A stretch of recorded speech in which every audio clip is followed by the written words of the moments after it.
As a young boy, Brad Vardy was fascinated with science, so it came as no surprise when he started college as a science major. After transferring to Whitworth in 1998, Brad decided it would be more practical to pursue a business degree, but he never lost his love for the sciences. He even served twice as a teaching assistant to Dr. Lois Kiefaber in Core 350, The Scientific Tradition. As graduation neared, Brad found himself wondering what he was going to do with his life. As the economy began to slow, the job market suddenly didn't look as promising. Reflecting on that time of indecision, Brad says, "In truth, I didn't feel I knew what I wanted to do with graduation looming any more than I'd known when I started." With the help of Whitworth business professors and his former roommate, Joel Yinger, Brad decided to break away from the post-graduation norm and start his own business. He fondly remembers spending several evenings that stretched long into the night with business professor Ruth Lapsley and her husband Ed writing business and operations plans. In fall 2001, the plastic products manufacturing company Artisan Industries Incorporated was born, driven by Brad and Joel's goal of delivering high-quality products and superior customer service. Artisan has continued to grow.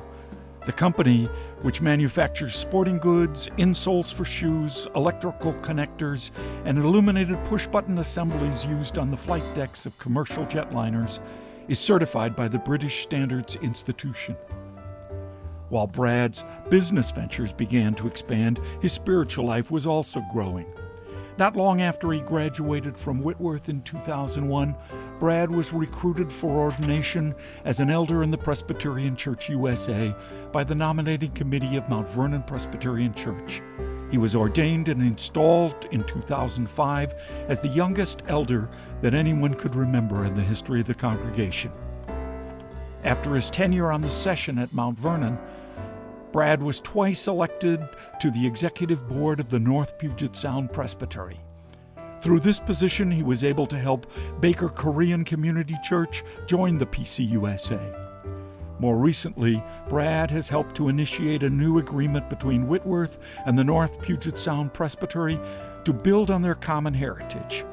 One of the results from this partnership is an internship program through which Whitworth students are placed in North Puget Sound Presbyterian ministries.